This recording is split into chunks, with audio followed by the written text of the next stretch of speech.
Y'all may be seated. Merry Christmas, saints. Merry Christmas, sinners. Just a quick little side musical note. That was about the most pretty Silent Night, non-traditional version I think I've ever heard. Don't you agree?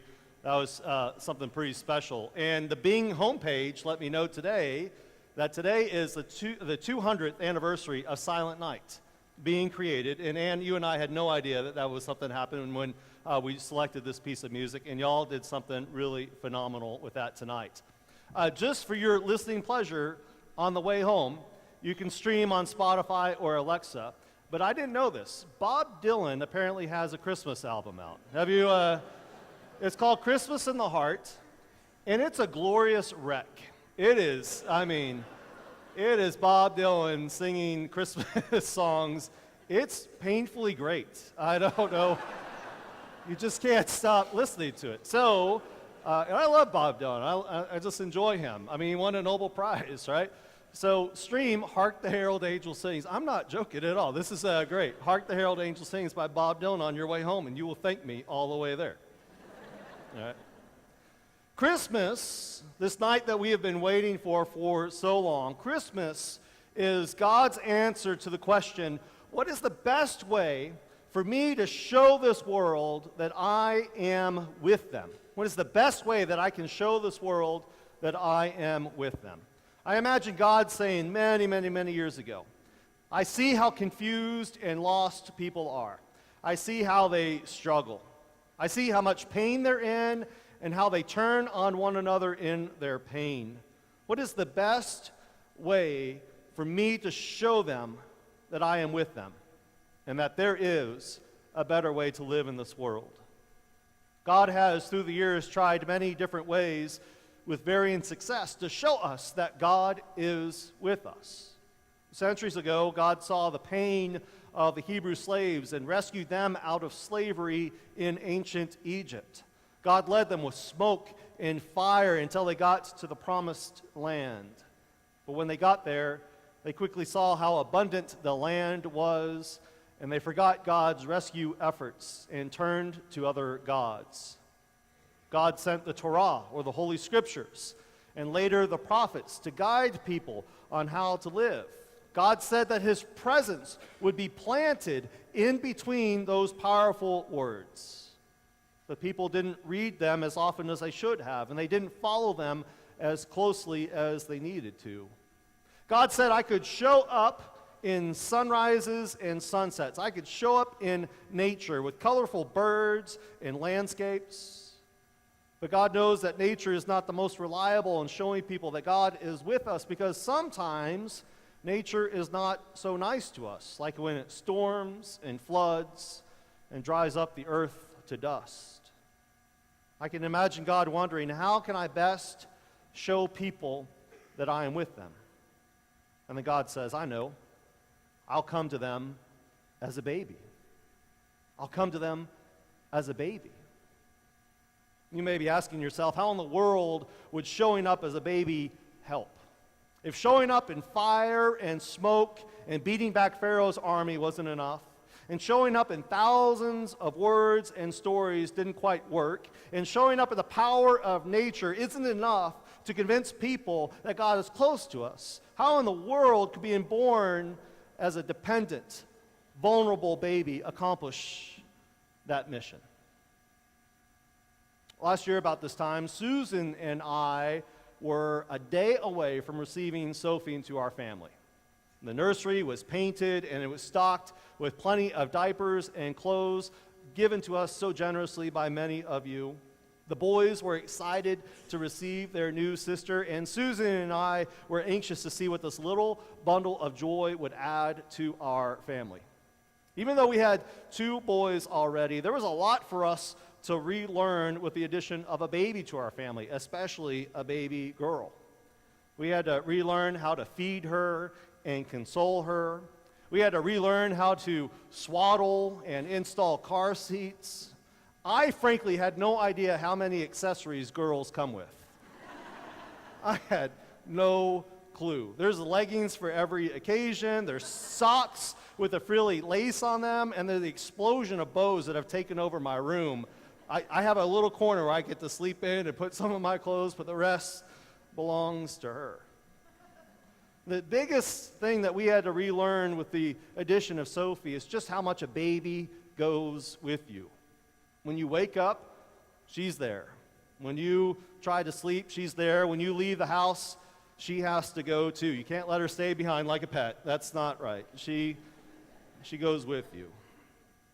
And children have this built-in desire to be with you everywhere you go, everywhere you are. And when they're able to crawl or walk, they gain that mobility to act on their desire. When you try to transition them into their own bed, they crawl into yours in the middle of the night and they punch and they kick you until they're comfortable enough to go to sleep, right? When you try to sit them in their own chairs to eat, they get out and they crawl into your laps and they start picking off your plate. And when you close that bathroom door, you can hear them breathing through the crack. Their little fingers are sticking under. Are you in there? They know it. They want to go with us everywhere. I used to wonder why God would show up as a vulnerable, dependent human being in order to show us how much we are loved and how God desires to be with us, but I finally get it. Kids want to be with you always, and so does God. One of the nicknames that Jesus was given at his birth is taken from the prophet Isaiah, and that is the word Emmanuel, which means God with us. There's been a perception since the beginning of time that God is not always with us. Centuries ago, people believed that a God was only limited to a certain territory and that God's power couldn't extend beyond those borders. Same was true. They thought of Israel's God for a while. Our earliest ancestors in the faith thought that God was confined to this small patch of dirt in the Mediterranean. Then folks believed that God was only contained in the words between those two book covers. And as there have been more books and more words added to this world, God's voice has been diminished. Folks have also believed that God is unconcerned with everything that's going on around us because God is some far heaven away. He is in some far heaven away where everything is good and happy, and God is just waiting for this project of creation to come to a crashing end. I know that's certainly a predominant feeling in our day and age. It's such a predominant feeling that we turn to other things so that we can find our purpose in life, like science or business or sports or fame or entertainment. I get it. Folks go through a lot of struggles in life, and they wonder where God is because God doesn't feel as present as we would like for God to be. But God knows all of this. And God's answer was to come to earth as Jesus by starting at the very beginning of life and experiencing everything we go through in our life. Sickness, pain, hunger, thirst, tiredness, loneliness, happiness, joy, sorrows, tears, frustration, oppression, injustice, terrible suffering, and eventually death. God went through it all so that we could know that we're not without God. God is not confined to some border. God is not just contained in some book. God is not removed in some far away heaven. God is with us because of all the work accomplished through the birth, life, death, and resurrection of his Son, Jesus. No matter what struggle or circumstance you're going through in life, God is with you. Divorce, unemployment, sorrow, or sadness, God is with you. Making the transition to parenthood or the transition to an empty nest, God is with you. Making the leap from living at home to venturing out into this world to find your own purpose in life, God is with you. Watching a loved one enter the final stages of life on this side of heaven, God is with you. God is with you because through Jesus, God experienced every situation that could be faced and overcame it all through his death on the cross and resurrection from the grave.